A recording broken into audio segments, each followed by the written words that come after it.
Good. Yeah, man. Let's go, man. It's that You Heard podcast, man. You see it, man. Back at it, man. Full strength, man. I got CB. You know what I'm saying? Fresh off his East Carolina Rice game, man. You know what I'm saying? Out there on the sidelines cooking. What's going on, family? What's going on, CB? East Carolina Uncle Ben's game, huh? Hey, shout out to my guy Antoine Jackson. Yeah, it was a good game. It was fun. Went out there to support Antoine. He did good, looked really good out there. They got him in man coverage basically constantly. In the first half, they had him traveling with Luke McCaffrey. Then the second half, he didn't travel with him as much, but it was a really good game. Came down to the last possession in the fourth quarter. Dope atmosphere at Rice Stadium. It's a cool little stadium to be at. It was pretty cool. It was dope. Yeah, man. Yeah, man. You know what I'm saying? Make sure to like, comment, subscribe. Joe, you good? What's going on with you, man? Did you get your wings on Friday? I saw you posted about the wings. I smashed them too. Okay. Smashed them. Too. Been wanting wings ever since you posted that picture, man. Yo, them wings look right. Yeah, man. It's game week, son. That's all I'm worried about. Let's go. Back at it. Let's go.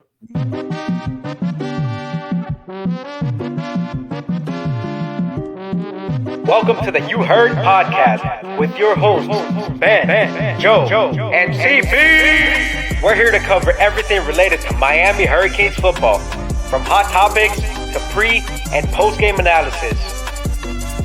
All right, we'll talk about it at the end. We'll talk about it. No, let's talk about that right now because you completely flipped it on me now. I hate him for knowing this, bro. This man knew the brand, dog. Okay, I don't appreciate that. I'm saying, like, I don't appreciate. What did you say? What are we talking about, son? Get into it. I feel keeping it a buck. You heard?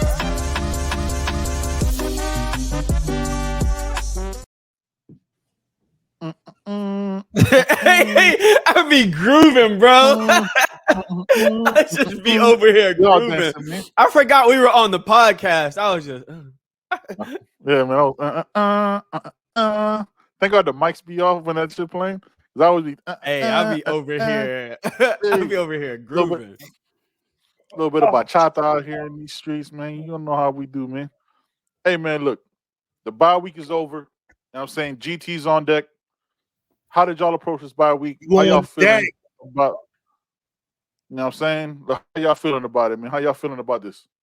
You on deck, Yellow Jackets. You know what I mean? It's time to finish the mission. It's time to finish the mission. You know what I mean? It's time. We in conference. No more out of conference, cats.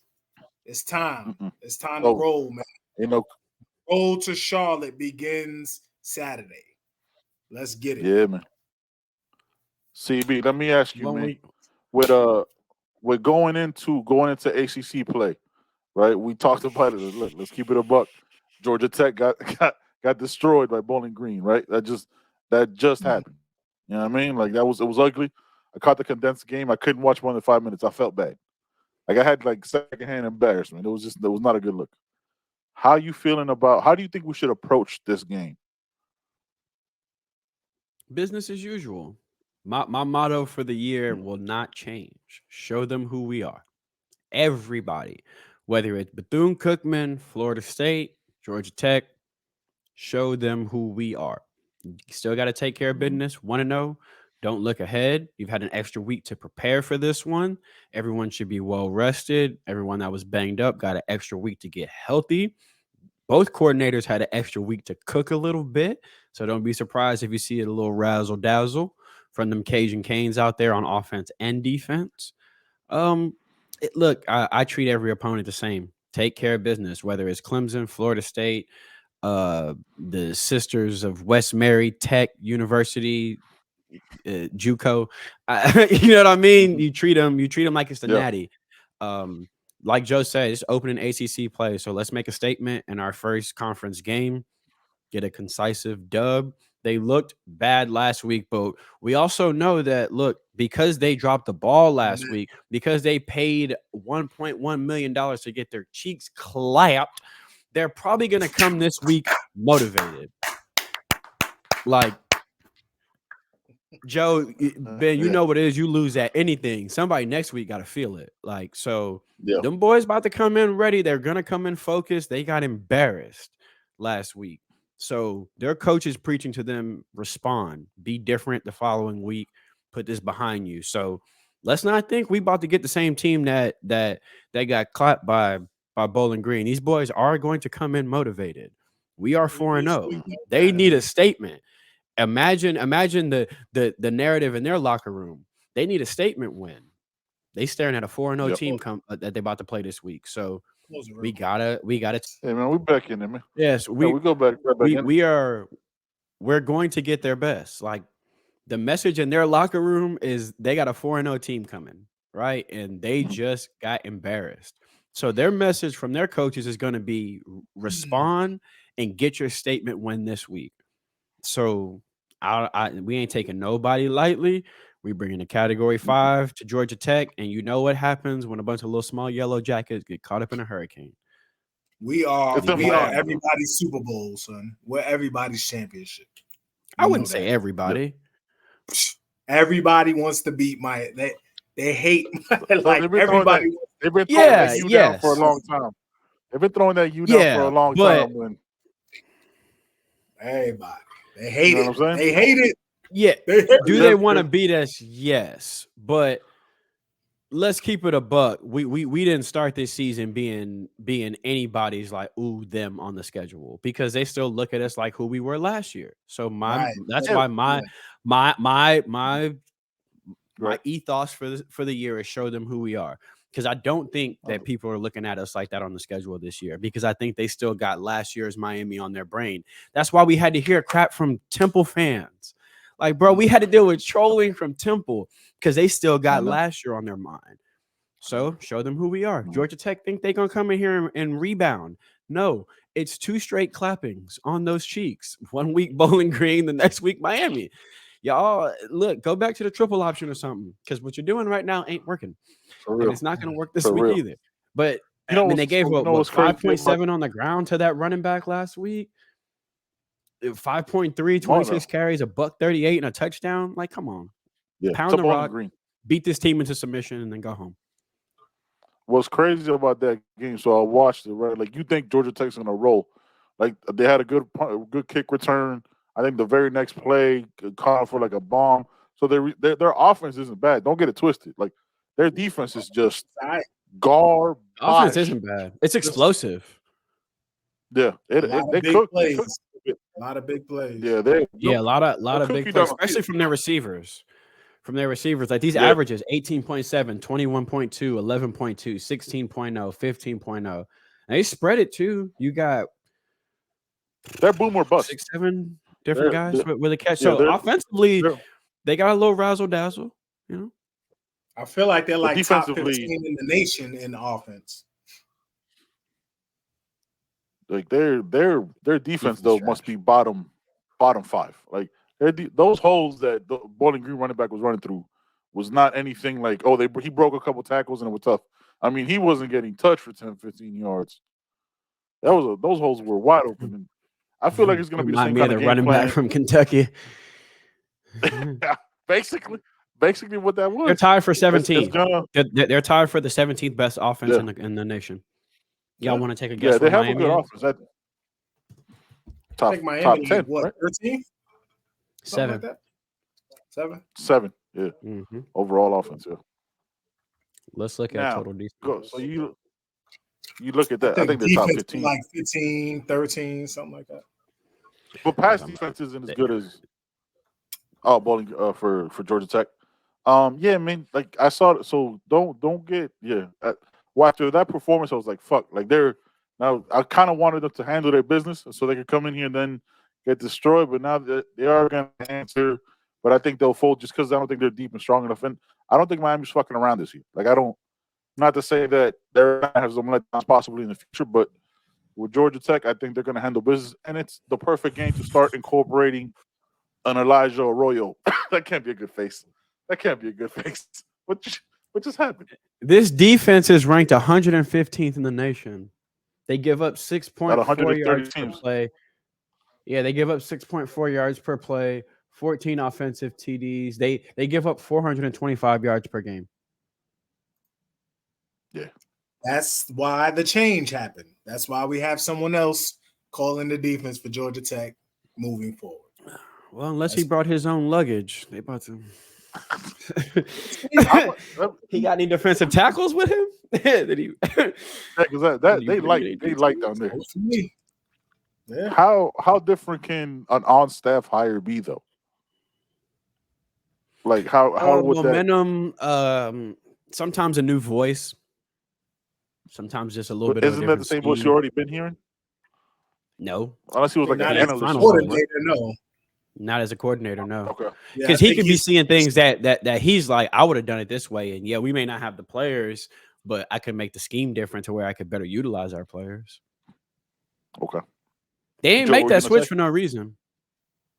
Yeah, that's true. They made that switch for a reason. I'm trying to remember the guy's name.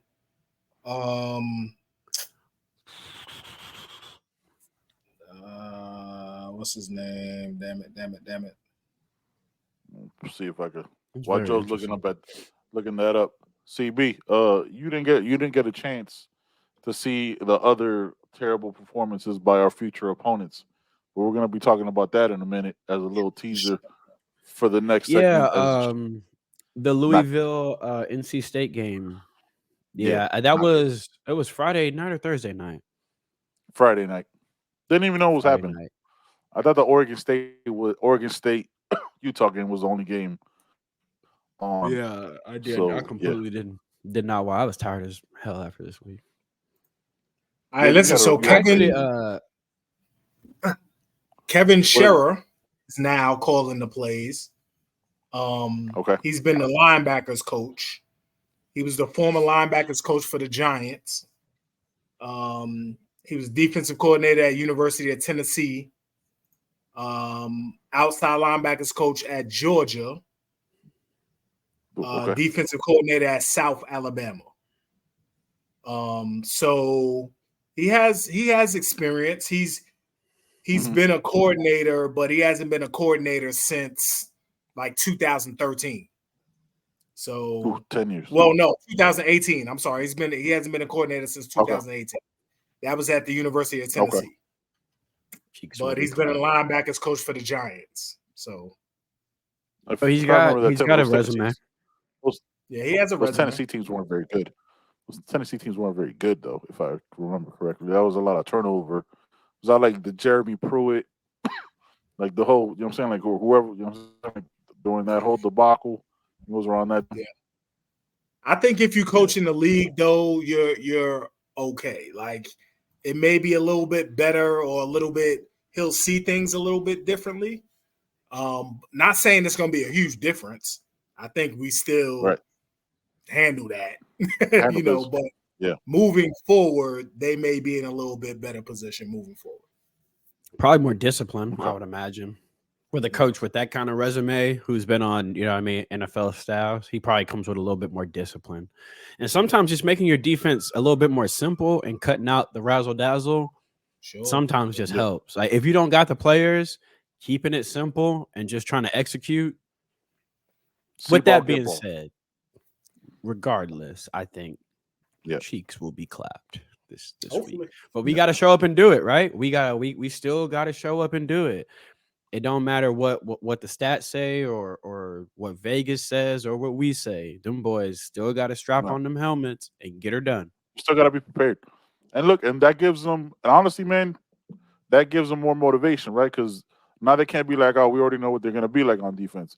Now you got to be locked in because, like, they're bringing a new D coordinator. You don't know how they're going to exactly approach it. So that's how the coordinators and the assistants can spin that to getting the team locked in. And not to say that they're not going to be locked in because they had the embarrassment of last year. A lot of these young players had, so they can't fuck around. What you laughing at, CB? What if they come out and they do bring back the triple option? Like what? What if they come out in this old school Georgia Tech? It's the triple option again, bro. Like Reggie Ball and Calvin Johnson are not walking through that door, so they may want to try something different. What if they come out in the old school triple option? Their receiver Singleton, I think, is nice. They have some explosive receivers, dude. Like they got some explosive receivers for sure. And They talent on offense. Hayes King is the quarterback. And he was decent at Texas A&M. He's nice. Yeah, he could move. Problem he could move a little bit. Yeah. Again, and our problem, if you want to go with problems as far as our ranking goes, has been pass defense. Right? Like, do we see some kind of changes with that, with certain names that we don't need to bring up? Maybe some rotation in those spots. You know what I'm saying? Cam is back. To not get, that's going to help. Cam being back is going to help. Yeah. You're also going to see a bunch of basic coverages with Cam out, so we may get a little nasty with it again this week. Yeah. Chance to lock in and open up the portfolio, you know what I'm saying, a little bit more. See what's cooking with that. I wouldn't be shocked if we see some more rotation. Some guys that maybe bought themselves some playing time, especially after the bye week. I wouldn't be shocked. It'd be nice to see. Honestly, like I want to see a lot on offense. I want to see Elijah Arroyo start to get, you know what I'm saying, back in, because we're gonna need him next week for UNC. You know what I'm saying, in 2 weeks for UNC, start getting the ball rolling with that, to have some kind of tight end threat. Just to have him out there already kind of changes the defense. Yeah, but still young. Elijah Arroyo needs to be out there, man. Like, we need to know what's going on with that. So my whole thing about that is, how long are you gonna wait to involve the tight end room? Riley has done really well in his assignment so far, and he's earned more playing time through his blocking. Get that young man involved. We can't keep waiting on Elijah Arroyo to get the tight end involved. If I'm Dawson, and you want to reward the young man, he's been blocking his tail off. Get Riley involved a little bit. So last episode, man, when me and Joe were talking, I had this theory, right? And CB, you could tell me if you think I'm crazy or not. I think the reason why they haven't done a lot of things and gone too deep into their bag is, one, they haven't needed to, just because, like, I think their O-line has been so dominant, so they've gone run heavy and play action and stuff like that. I think they haven't included the tight ends to have something that, you know what I'm saying, the big time opponents, whoever, you know what I'm saying, the ACC play haven't seen. Like, they haven't seen us go to the tight end but one time. You know what I mean? So their middle linebackers are going to be expecting that when we come on the backfield with that, because we haven't thrown to them when. You know what I'm saying? So I think they've still been holding back. I think Cam has one or two, but to me, it's probably personnel. It's probably personnel more so than anything else. Because we didn't see Riley. Riley has been getting more snaps as the season has progressed. So they probably didn't want to throw too much at the kid too early, which is probably that. And there could be that idea that maybe Dawson just prefers to run his offense through the three receivers. I mean, who's to say that when Arroyo comes back, if we even see a big chunk of plays designed for him or him being earlier in their progression, this could just be the offense. But and it's just my opinion because I don't really know, but I don't think it's waiting for Arroyo. I just think we probably haven't, like you said, we probably haven't needed to. And also, why get to three in your progression if one is open? Yeah. Like sometimes people complain about one read quarterbacks in college, but if my first read is open, why am I looking him off? I'm throwing the ball that way. I'm taking more time. It could have been a situation where that safety valve hasn't been needed. That guy to push the chains on third down, on 3rd and 4 to work the middle of the field hasn't really been needed. If you think about it, we've been working outside the hashes a lot. The safety valve is been used a lot, though. The safety valve is X. Like, that's the safety valve. No, but when I say a safety valve, I'm talking about the tight end working the middle of the field. We really haven't needed to use that. We haven't really attacked the middle of the field much at all. It's all been the hashes. It's all been everything. So is that what Coach Dawson hasn't wanted to do, or is one or two open for TVD? So why go through the rest of my progressions?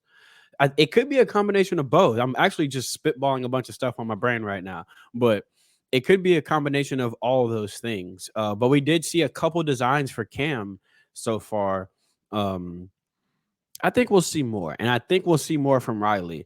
You saw when he was in with Emory, they had a couple plays designed specifically for Riley. So I think we do see more from him.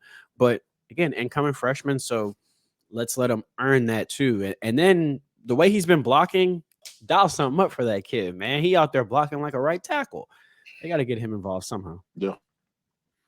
Joe, what you got? Serious? Joe about to die. This guy, man. Son, what you doing over there? Jeez, This guy. These laptops. Hold on. Nah, my dog blurry now. Hey, man, you got to figure this thing out, man. You got. We need a weekly Kick tech it over to update with Joe. For real, yo. There we go. There we go. We're in. We're live. Okay. Yeah. Hey, and we're going to you, Joe.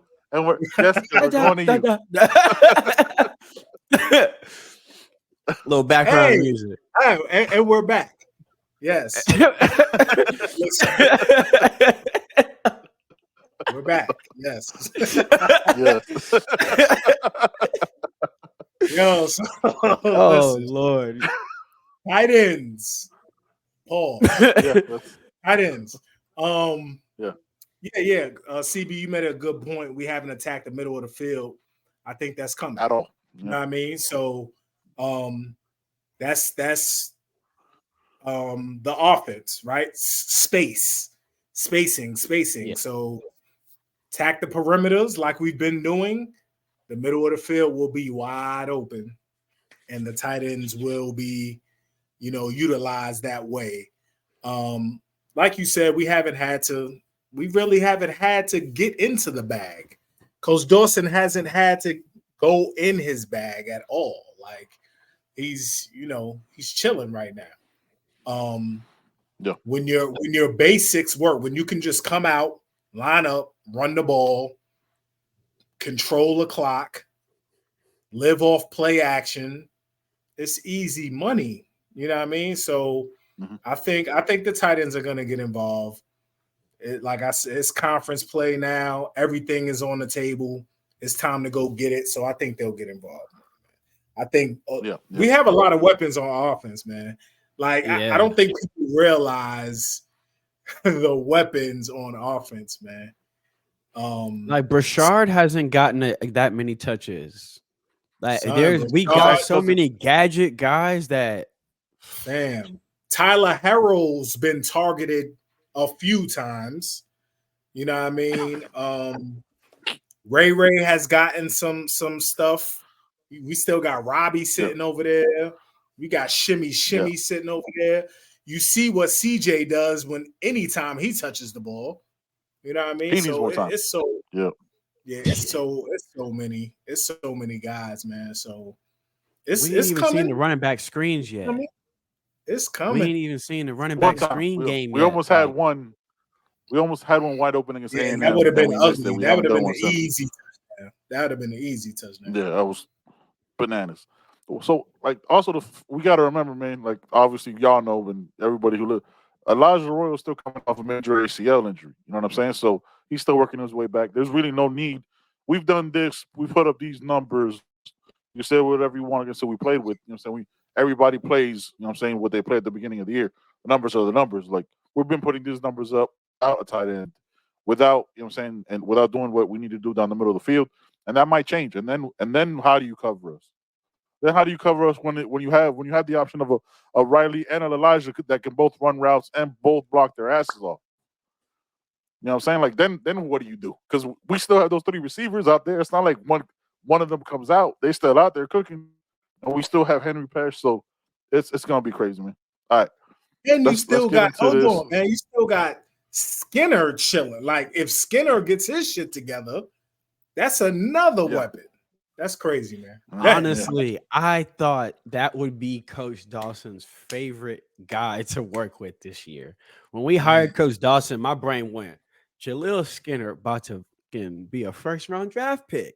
Because if you think just about what space, the way you could use him, oh Lord. But hey, it's got to be earned. It's got to be earned, not given. Yeah. Yeah, you got to work for it, man. And no, you got to have the right mentality, the right disposition. You got to be ready for that moment when it happens, man. Can't be out there pouting. Can't be out there. You got to be ready for it, man. You got to be ready. All right, man, look. CB, I know you were traveling around, man. So me and Joe gonna cook on this a little bit. I'm just gonna be very quick and give you a quick eval. All of the ACC opponents look like trash. All of them. I want to name names. Like I want to. So I told, look, we were on Flow Show. We're giving our preseason predictions. I said Brennan Armstrong is trash. Like this is, and one question I want to ask y'all too. This is the thing we've talked about this off air. This is when I say all experience isn't good experience, because the way he ended that game was like a true freshman that's never seen a hike before. Fam, he threw it up in the air to nobody. It's just like afraid, and it was like you're not a 5th-year senior at a grad transfer, and you perform like that. That just doesn't happen. So NC State, Louisville, Georgia Tech, mid. It's just nothing out there to be like, oh my God, I'm worried about this. But again, till they face us and we perform, none of it matters. I'm just saying how they performed this past weekend was basura. Joe, what you got? Yes or no? Yes or no? That thing wide open or not? Oh yeah. Listen, man. Who are the top 4 teams in the conference, right? In the ACC right now? Name them. Florida State, North Carolina, Duke. Naming them, right? Just off like where they're at. And I'll put Miami up there. And Miami. And Louisville has And Louisville has the easiest schedule in the world. Yeah. Top 4 Louisville's is number 5. Yeah. Florida State, Miami, Duke, and North Carolina right now. Yeah. What are the common denominators of those top 4 teams? Give me one common denominator. That's a hell of a question. Florida State, Miami, Duke. And we all run the football. Well, one position, one elite position for all those teams. Quarterback. Thank you. Quarterback. Yeah. Yes. Who's not? You think the quarterback from Duke is elite? Riley Leonard is a problem. Yes, Riley Leonard is not. Right. Is he a good football player? Yeah. You think Riley is elite though? In the ACC, yes. He's a top. He's other 3. He's Daniel Jones. So in the ACC, I'll give you that in the ACC. Yeah, he's the 4th best quarterback in the league. He's the 4th best quarterback in the league. Yeah. Right. So in the ACC, my thoughts. In college football, a quarterback is very important, very vital. Mm-hmm.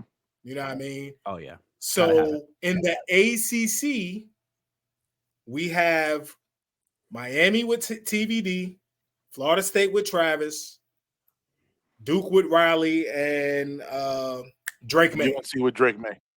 Yeah. Drake May, right? Mm-hmm. Those are the 4 best teams. Those will continue to be the 4 best teams.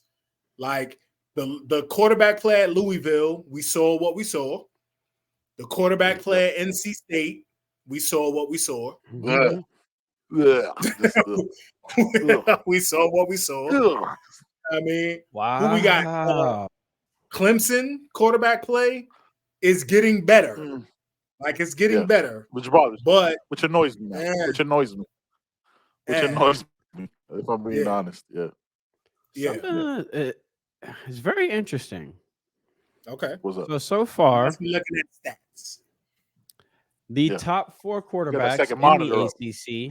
Now, this just validates what Joe just said, honestly. But one of these is interesting. The top 4 quarterbacks in the ACC so far are, well, it's also skewed because 2 of them played 5 games. Drake May, Hayes King, Jack Plummer, and Tyler Van Dyke. As far as efficiency goes, TVD leads the ACC, 198 QB rating. Jack Plummer, 173 is second. Hayes King at 164 is third. Jordan Travis is fourth. Drake May is fifth. Riley is down at 11th, but his skill set is a little bit different than the others because he is just dangerous on the ground. So you can't you can't take his statistics with just his dropbacks. You got to kind of factor in all of that. But if you look at average, who's on an average game to game, Drake May 296, Hayes King 296, Plummer 281, TVD 286, Jordan Travis 257. There are some talented quarterbacks in the league, but then you got to look at like Louisville. Are they having to air it out more? You know what I'm saying? Right. That's what I was about to say. Are So, these like, garbage Louisville, time numbers? Yeah. Are these NC garbage State, time numbers? Yeah. Georgia Tech. They have to throw the ball. If TVD threw the ball, look at attempts. I was just about to say that. So you're looking at attempts right now. TVD 13th in attempts. Right. Cade Klubnik, first in attempts, 182. And he's got 20 over the next guy, who's Hayes King, who we know they have to air it out. Have to. And then you got Brennan Armstrong, again, $160. And then the drop off from 180 to 160 from 1 to 3rd, it drops all the way down to the 140s at 4th with Thomas Castellanos from Boston State. And then again down to the 130. So these teams airing it out like this. Clemson, who we know why. They've been down early in games. Hayes, their defense cannot stop anybody at Georgia Tech, so he has to put the ball up constantly. NC State, Boston College, defense, water. No, all these stats do is back up what Joe was just saying. Imagine if TVD threw the ball 180 times this year. He would have freaking. That's why this efficiency number is the most important to me. 3,000. Yeah. But what this number tells us is Jack Plummer and Hayes King are very efficient. Yeah. They are very efficient quarterbacks, but a high number of interceptions as well, as Plummer has thrown 6 already. Yeah. And Hayes has thrown 4. Brennan Armstrong thrown 6. We just watched Jack Plummer this weekend, and For those of you listening on podcasts, me and Joe both shook our heads in disgust because he's not that. Brennan Armstrong, shout out to Through the Smoke, man. They said there's a difference between playing in the NFL and selling insurance. Brennan Armstrong gonna sell the fuck out some insurance. You know what I'm saying? Like that dude. Hey, shout out to Boston College's quarterback though. Thomas Castellanos. He a dog. Damn, I forgot we gotta play them. He a dog. At the end of the year. Hey. At the end of the year. He nice. That Friday after Thanksgiving. I hate that game. It's gonna be a fucking terrible game, son. In Boston. Oh my God. In Boston. Trash. But yeah, man. Look, they got stomped too this past weekend. You know what I'm saying? And they lost like 28-7. So it's open. And we play a lot of the threats.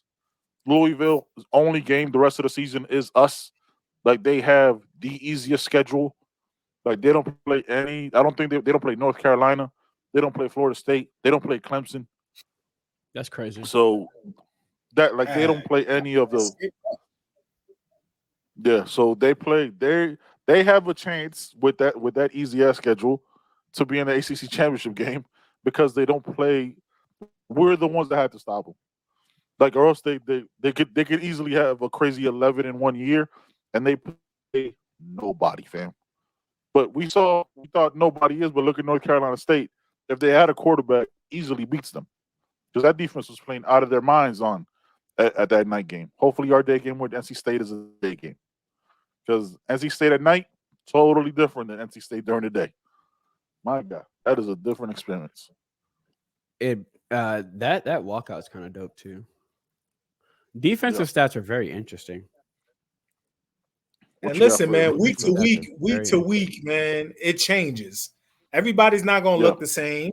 You know, what we saw, we're definitely not going to see 2 weeks from now, 3 weeks from now. You know, we definitely can't look at how they played last week and think it's going to be the same thing when we come to town. Yeah. You can't do the football, man. Yeah. Nah, hell no. Yeah. I never do. And I hate that shit. You know, but I hate that. Just looking at the overall picture, and I'm keeping it a buck, man. Looking at all of college football, I had this conversation with somebody, I can't remember, but looking at all of college football, if we're looking at teams that look good. You're looking at team. I'm not looking at stats. I'm not looking at numbers. Right. I'm talking about the eye test. Good old eye test. You're watching games. Miami looks as good, or at least a top 6 team. Miami looks as good as any of the teams in the top 10. Yeah. You know anyone who disagrees with that is just either not watching or they just yeah. Like you can say we ain't played nobody. You can say all that, but you can't say we don't look as good as in Oregon as a facts. Yeah. Oregon looks good. I watched USC Saturday. USC ain't look ill to me. USC look all right. The defense. I told you that defense trash. I told y'all the defense suspect. But hold up though, because everyone keep putting on the defense. That offense got shut down in the second half. It did. It did. Mm-hmm. We keep the narrative right now is their defense can't hold water. What's this USC defense? Bro, Colorado's defense is not that impressive, and they shut that offense down in the second half. Yeah. They did. Yeah. You know what I mean? So it's not, Ohio State. There's no clear cut. There's no clear cut. There's no clear cut. Yeah. Not many teams have played a complete 4 quarters so far. Nah. If we keep it up. How often does that happen? You're gonna have to adjust. You usually see at least some of the top marquee teams. Yeah, Georgia, like Bama, oil train already. Yeah, like that's why we're having the weird conversations about Clemson, about Georgia, about Ohio State, because by now we're used to seeing them look like a well-oiled machine, especially 4 or 5 games in. Yeah, they should look better. Georgia should look better by now. I will say this: I think their quarterback needs to wear a mouthpiece because that dude's teeth are out there, man. But listen, I'm just gonna. He needs to wear a mouthpiece. I'm worried about him. He's been there for 6 years. I'm just worried about him. That's not gonna be an expense. That's not gonna be a cheap replacement. He's gonna get hit. These SEC teams without quarterbacks are learning fast that you need. Yeah, you can't get a Wisconsin transfer and think you're gonna do something. You know what I mean? You can if it's Russell Wilson. Like you can if you can if it's him, but you need a quarterback. I think the days of the SEC style of I can put up 9 and my defense is carrying me. That's dead. Shit gone. That's dead. That shit is gone. You gotta put up you gotta put up 20, 25. You have to. So I think teams like Georgia and Bama are learning. The LSU Ole Miss score? I couldn't believe that shit. 55-49. It looked like a Big 12 game, son. Yeah, man, that was bananas. Like Texas Tech versus Oklahoma State or some shit. Yeah, that quarterback need to learn how to stop taking hits. They gotta let that old SEC mantra go. That shit is looking very much Big 12. You're right about that one, Joe. 100%. You get enough of them schools filtered in. Look who in the Big 12. Look who in the SEC now. Fucking A&M. You get a bunch of them schools filtered in. The football changes. Really, also keep it a buck. Lane Kiffin changed a lot of that when he got to Alabama. When Alabama started spreading that shit out, everybody else in the SEC was everybody trickled down. Let's do it. Yeah. And then shout out to Texas A&M being the best team in the West. That's crazy. I thought we ain't play nobody. Ain't that some weird shit? Hey Joe, do your thing, man. We gotta do that thing before we go on to the next topic.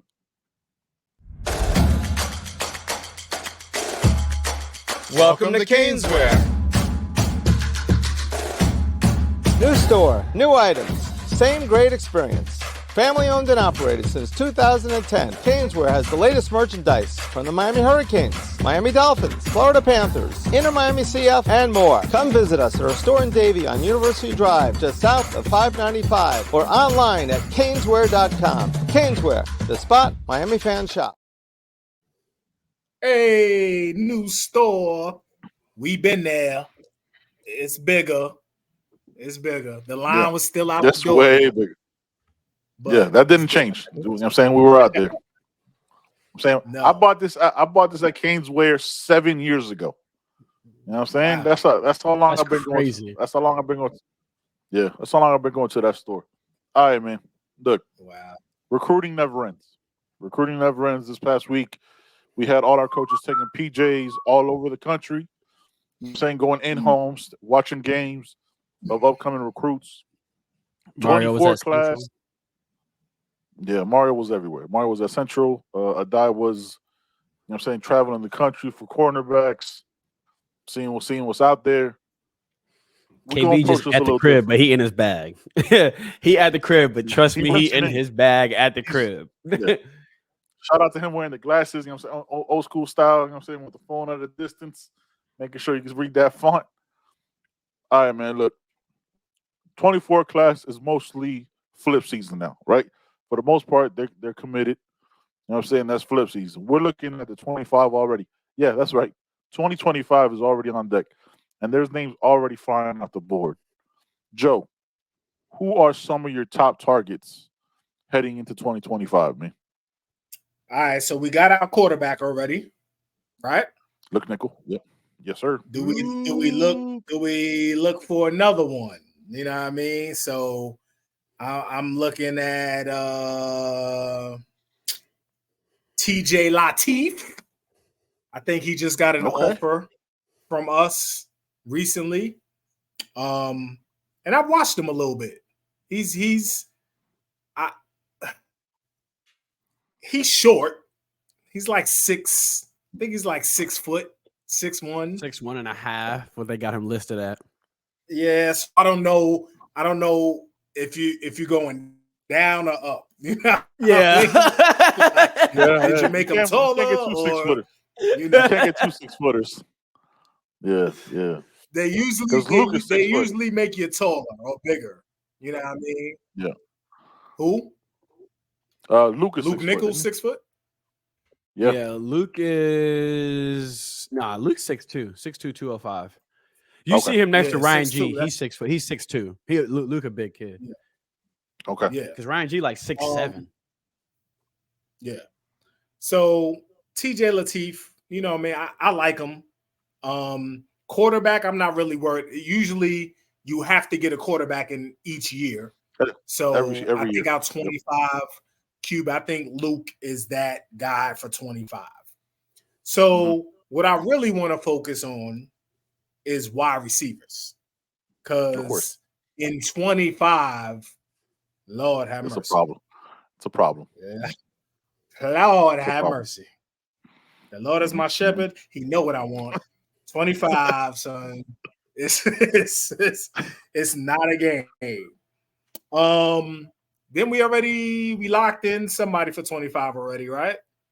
Wade and Charles. Yeah, Wade and Charles is locked in. Mm-hmm. We got Kamari Williams. That's his teammate. Yes. Yep. I would like him to come through, Mr. Williams, please. 6'3", 175. A problem. Yes. Yep. Nashawn Montgomery. Another one. Problem. 6 foot. Cardinal Newman. About 170. Yeah. Problem. This dude. Cortez Mills. I was just about to say that then. Yeah. Problem, son. Yeah. Problem. You know what I mean? Where's he play at? He's at Homestead. Yep. All right. By my old crib. That boy bad. That boy bad, y'all. Joe just named 3 straight receivers that's gonna be 5 stars. I need everybody to understand this. Nashawn Montgomery is like one of the best players in the country. Like, period. Yeah. The end. Mm-hmm. Cortez Mills is a bona fide 5-star receiver. He just ain't gotten it yet. Wow. Kamari is disgusting. I'll let him finish. Son. I just need y'all to know he just named like when I mention these names, or when my guy Steve-O mentions these guys, he just lights up. You know what I mean? He just lights up. And then you got Kobe Howard, who we were talking about earlier. Another beast right there. They only got him as a 3-star, but he's a problem. It's like not even close. Yeah. That's got to be reassessed. Yeah, he's a composite 4 right now. He's gonna get his 4. Yeah, in 25, you you really don't have to leave the state in 25. Like you really don't. No, you That's why really we're not. shouldn't. I don't think they will. Yeah, because you have out of state now in 24. You got Ryan Wingo, you know what I mean? So, but 25, you ain't gotta leave the state, man. You ain't gotta leave the state. So, not at all. Yeah, that's my main thing, man. Go ahead with go ahead, CB. Who you got, man? I know this is CB's wheelhouse, and he's itching. Look at him right now. Yeah, he's ready to go. He looks like a new flavor of chip. Hold up, man. Before we give CB the floor to just absolutely cook, man. Yeah. Go ahead, Ben. Yeah. Let me, because we could give CB an hour. He could just go. Yeah. I'm a fan of this player, Amari Williams from the Benjamin School. 6'4", 2. You know what I'm saying? He's kind of light right now, but he's young. But he plays wide receiver and defensive end. Definitely check out his you know what I'm saying, his film.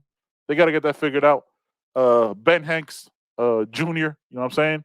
A cornerback and yeah. Oh, what? Y'all thought I wasn't gonna come? Ready? Come on, son. I got this. I want to make sure I get these names right. And then boy bad too. I mean, y'all already know Wade and Charles.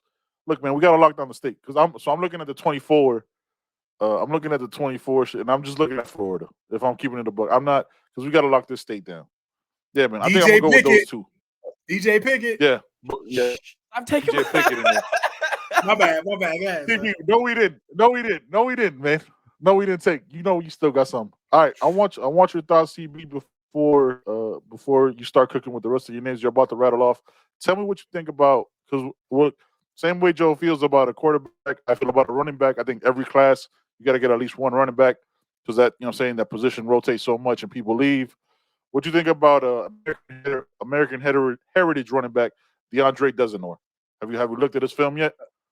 They got two of them. Yeah, so I do have an eval out for DeAndre.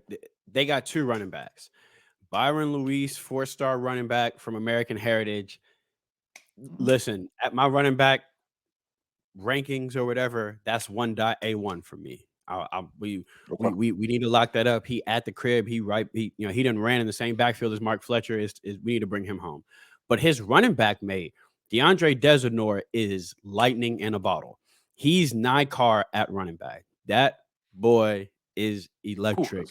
He's Chris Johnson. He's every bit of that scat back. But if it's my preference, Byron is a little bit more complete. Like Byron can do he can do the work in between the tackles. He's physical, finishes his runs, legs don't stop moving. Like Byron is a complete running back. And out the backfield, if you watch Heritage offense a lot this year, the way they use him out the backfield as a weapon a lot. Also, shout out to 2026. I know we ain't talking about the 2026s, but if I mention Heritage, I gotta mention my dog Diabell. Shout out to Diabell. That offense is legit. Desanor and Luis are both guys with Kings offers that are really high on Miami. I actually have an article coming out with Byron Luis soon on All Hurricanes, where we talked about his visits and his thoughts on Miami. Another guy at running back that is criminally underrated, Milton running back TJ Lester. If you have not watched TJ Lester, do yourself a favor and watch TJ Lester, dog. He is Don Chaney. When I'm talking about power running back, legs never stop moving. The first guy never takes TJ Lester down. He is a beast on the ground. Great with blitz pickup as well. One thing you do see a lot with Milton is they leave him in the backfield to block for Luke Nichols. He's great with blitz pickup. But other than, those three running backs, and to me, those are some of my favorites. Again, in-state in Georgia, which is, right there with Milton. So not in-state, but they're right there. So we got eyes on him. But if I have my druthers, Byron Luis at DB, y'all, Joe said it. DJ Pickett, 5-star safety, ball hawk, could be a 5-star receiver if he wanted to be as well. Like, if I'm gonna be completely honest with you, Bryce Fitzgerald, 2025 4-star safety from Columbus. Bryce and DJ are my two favorites at safety, period. when it comes to the 2025 class. I think we lock up one of them and we're in good hands. Both of them are just instinct ball hawks, and again, both of them could probably be legit 4 and 5 star receivers if they wanted to be. Bryce could literally just not play defense no more, play receiver, and would be a 4-star D1 Power 5 receiver. He is that good. Them two for sure. Jalen Wiggins on the defensive line. Shout out to Rasta. Rasta put me on Jalen Wiggins. Absolute monster from Tallahassee. So, he's from enemy territory. But Jalen Wiggins is a dog. In the secondary, Antonio Branch Jr., 4-star safety. He's out of Booker T, Washington. Gots to keep an eye on him, especially because you know how Coach Adai is. We're going to want to get some of the best DBs in the state. And at offensive line, Solomon Thomas, 5-star offensive tackle from Reigns. He actually just had a great matchup against LJ McCray where they battled like all game long, one-on-one. It was a lot of fun to watch. Tight end, Brock Schultz.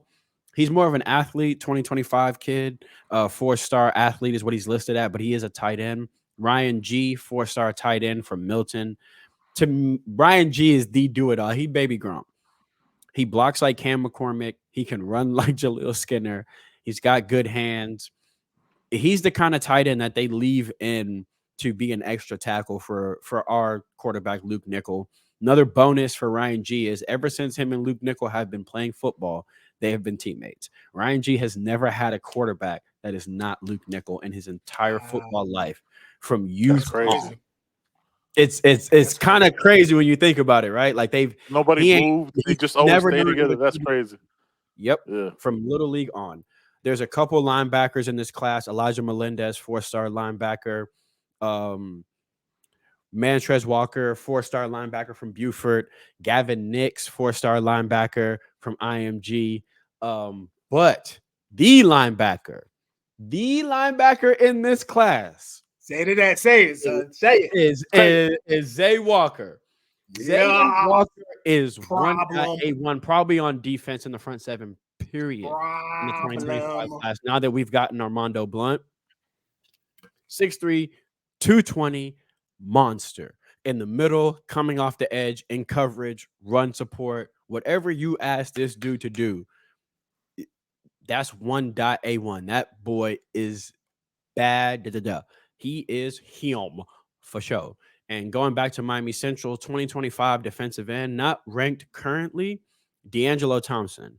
If you put on Miami Central film or you watch Miami Central, I think he's number 19. He will flash. Like, he is insane on the other side. He plays on the other side of Blunt.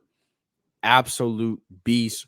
Tall, long, lanky. I think he is currently 6'4", 220. All arms too. So he's got that length you love at defensive end. Huge fan of him. And at receiver, I got to give one more.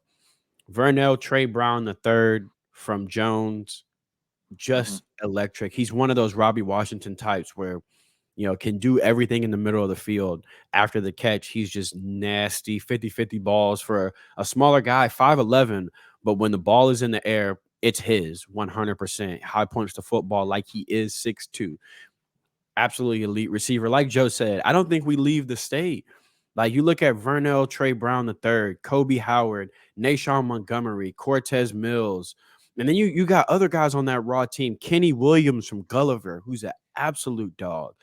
So I don't think you got to leave the state when it comes to receiver. I think DB is going to be crucial next year, and it'll be very interesting to see what we do at DB. Getting DJ Pickett would be huge. Getting Booker Pickett this year may help us with getting DJ next year, obviously. But Antonio Branch at DB he's absolutely awesome. Then there's other guys that are a little bit more under the radar, but that Miami has been high on. Milton has another running back who's committed. You didn't mention, but when I'm mentioning committed people, right? When I'm mentioning committed, Jaden, we're going. We talking about Jaden, the linebacker from Beaufort. Who we talking about? You mentioned him all DB. 25. Oh, I gotta shout out my guy, Chris Ewald Jr. Hey, That's my guy. No, you can't. Come on. I'm sorry. I can't not shout out my guy. Chris Ewald right Jr. there, yeah. Come on down, son. Yeah. It's son, borderline how much I ask him to flip. I don't know. It's a good thing I don't work for the school. We have no affiliation. We have no zero affiliation. If I did, we don't know nothing. Yeah, we don't know nothing about nothing. Don't ask us nothing. Me and him talk, I'd be like, "Hey, good luck to this game." He'd be telling me about the matchup. Hey, you flipping, bro? Like, what's up, dog?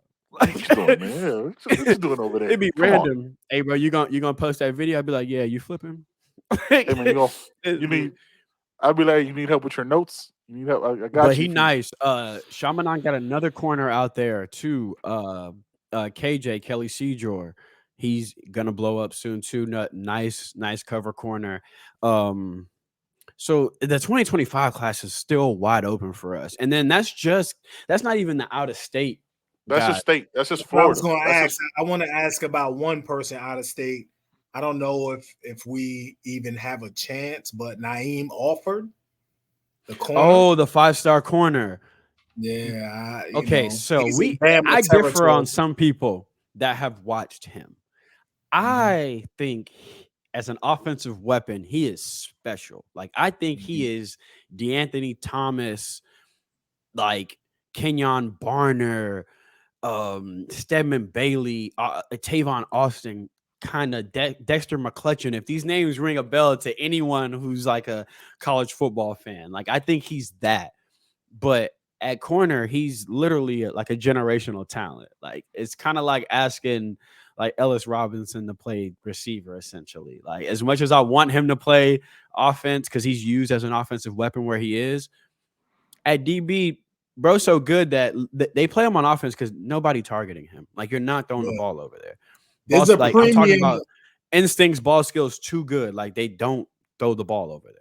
Yeah, there's a premium on shutdown corners. You know what I mean? There's not too many of them. So when you find them, and that's why there's a kid in the 2024 class we want to flip, but a lot of us want him to play corner. He visited Miami a couple weeks ago. I know. Just I got his pictures. Okay. He's nice though.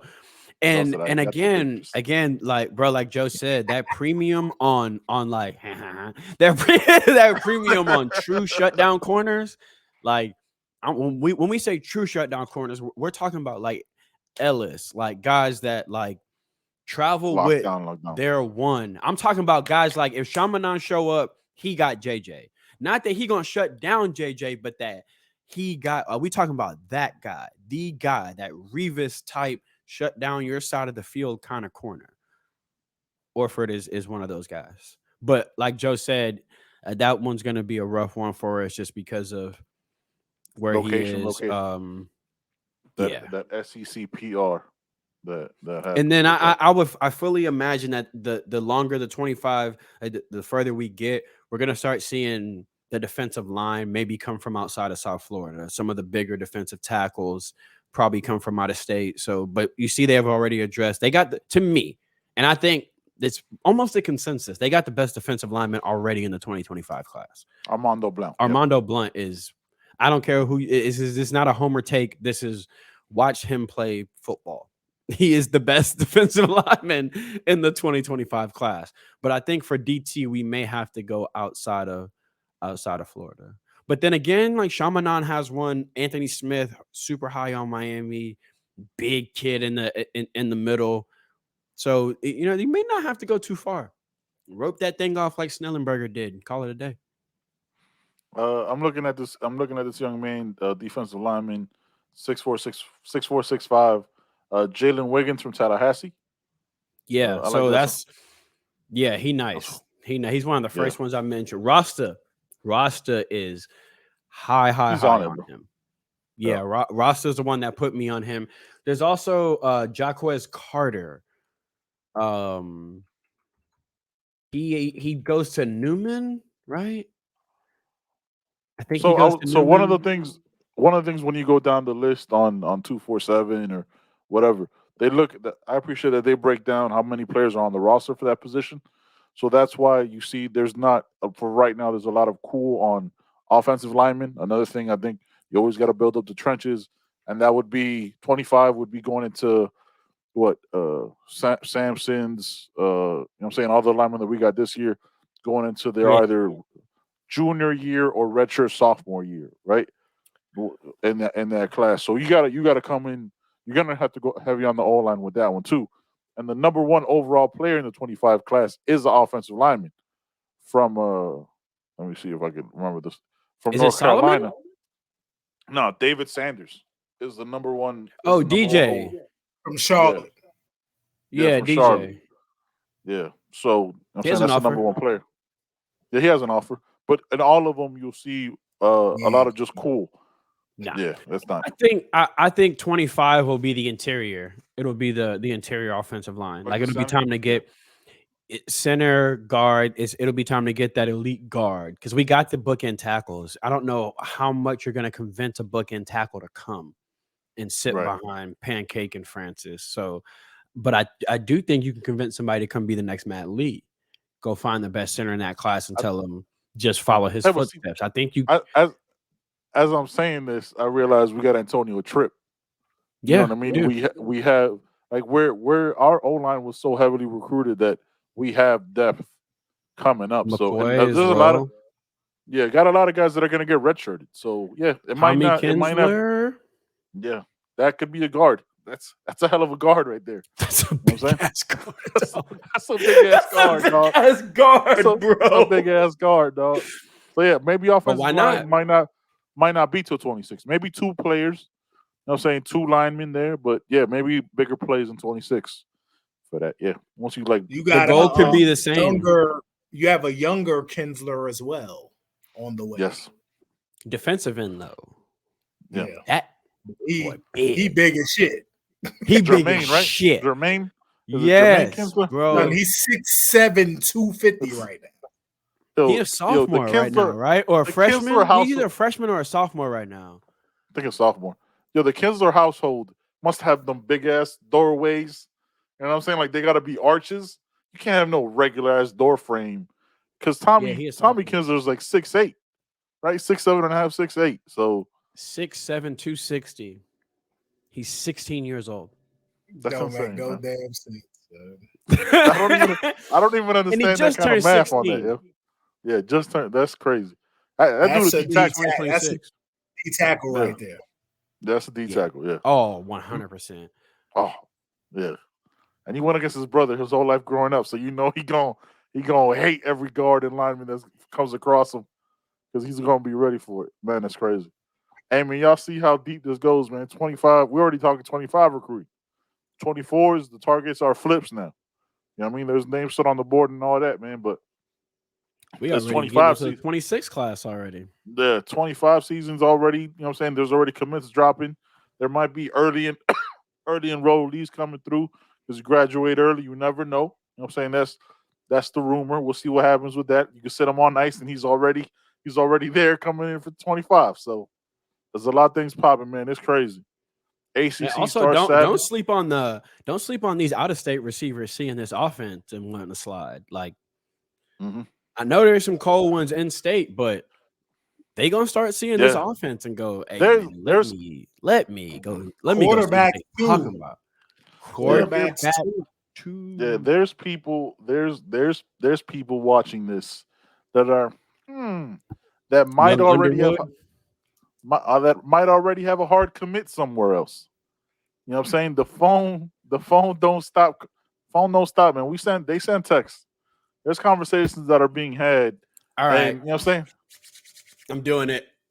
One, offense and defense. If you could guarantee a 2025 commit, offense and defense. One, who 25? You got? And you can't repeat. Yeah, for 25. And you can't repeat somebody that's already been said. We'll start Ben, Joe, and then I'll go last. Oh, damn. But you said so many names, CB. You know how hard that is? I know. All right. So I'm gonna go, you just said it, but that doesn't count because it was like a throwaway name.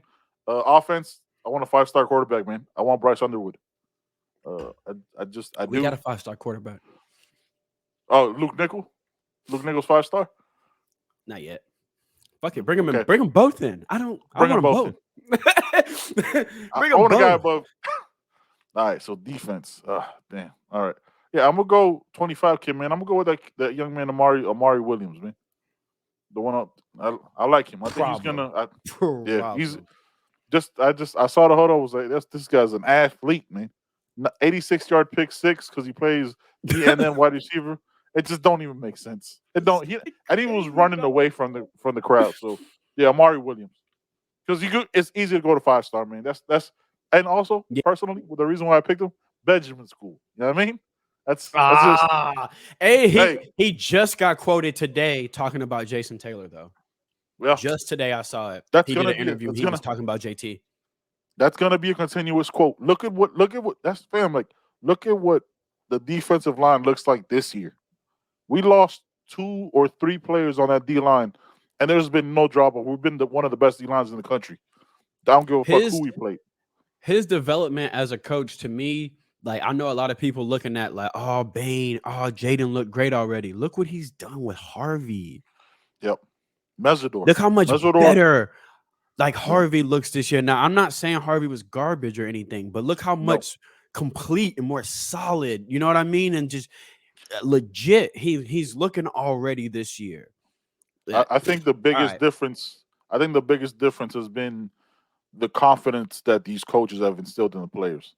And Joe talks about it all the time, man. When you have the grown men in the room that aren't there for themselves or perspective or how it looks, just there for the work, you see the difference, man. That's no shot at anybody else. Fuck 2022. I don't give a shit about it. It is what it is, though. It is what it is. Like, the proof is there. The proof is there. We gave Joe a really long time. Yeah. Hey, come on, Joe. Yeah, who you got? 2 players, offense and defense. Guaranteed. I'm talking about lots. Like, oh, come on. Oh, he's a problem. Cortez Mills on offense. Naeem Alford on defense. He just shut down corner, man. Can't be one of the names that what? He can't be one of the names we already mentioned. Those are the 2. No, I meant that somebody else said. Yeah, you just can't repeat one. So shut down corners, man, are so important, man. So imagine Ellis Robinson in the night. Never mind. All right. Never mind. Go ahead. Yeah. CB, hey, just y'all didn't hear that. Y'all didn't hear that. Don't worry about it. CB, what you got? Praise him. All right. That boy Joe just spoke to my soul. I'm gonna start telling lies. Y'all, we started. All right now. All right, on offense, because I feel like we got the 5-star receiver, and we're definitely gonna get 2 or 3 that we've named today. Like, I don't think it's possible that at least 2 of them that we named today are not Canes. I'm gonna go a position that we keep saying we need to get involved. I'm going Ryan G. To have a tight end that's that complete, blocking, receiving.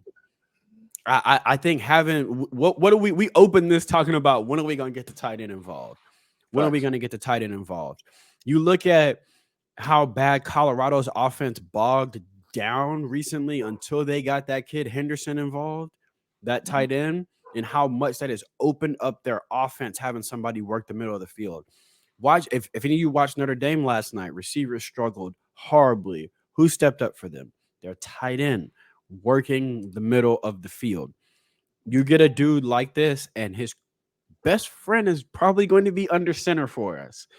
Give him that security blanket, and a dude that Mirabal is going to love him, because in the run game, he takes that more serious than he does his routes. So we know Mirabal is going to love him as a blocker. And being a tight end, when you block like that, it opens you up to get more opportunities. So I'm going to say Ryan G on offense, because I love what we've done at running back already, and I think we get one of these 2. I think receivers a given. But with Lofton coming in, who's more of a receiving guy, but Lofton is a good blocker. I just think getting a complete guy like G, like, that's adding Gronk to your offense, essentially. That's literally adding baby Gronk to your offense. And then on defense, I'm going DJ Pickett. I think DJ Pickett is just an absolute stud in the secondary. He is that center fielder. You just play him single high, and you tell him, go play football, Brody.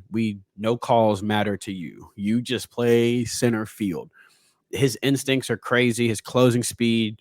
He's tall for a DB. He's kind of tall. He's like 6'3", 170. He's got to build like a receiver, actually. Yeah, but put on his tape, and that his closing speed is just absolutely insane, which gives him that ridiculous range. Single high, he's got that. He don't have Ed Reed's skill set, but his ability to cover ground is very Ed Reed. It's very like, how the fuck did he get over there when you see him get some of these interceptions? And I think the way Guidry likes his defense, you give him a safety like that can play center field, there's no limit to what he can do in the front seven with blitzes now, because he got a ball hawk in the back end that'll make up for a lot of mistakes. So give me Ryan G on the offense. Give me that tight end, that weapon, that 3-year starter. That's Michael Mayer. That's, you know what I'm saying? Insert your first round tight end. And then give me DJ Pickett to solidify that secondary. So just in case Ellis make a mistake, he got his back. What did I say? Yeah, was that Ellis? Ellis, I got you. Don't worry. Ellis, don't worry. Zaquan or DJ got you, man. Don't even worry about it. We good. Ooh, bonus question real quick. And we'll make it quick. Who are you most excited to see from the 24 class that's already committed on the field? Because since you said Zaquan, that's mine. Why y'all think I'm gonna just say my reason real quick? Zaquan, because I watched James Williams and I realized that he's James Williams, probably with a little bit. Yeah. No shade to James. Zaquan is James, probably a little bit better coverer than James too. We got Joe. You knew I was gonna say that. Right, so we do offense and defense, or just one person? I just went with one. I just went with Zaquan. Kevin Riley. Riley, yeah, motherfucker. 5-star running back. I don't care what your mama say.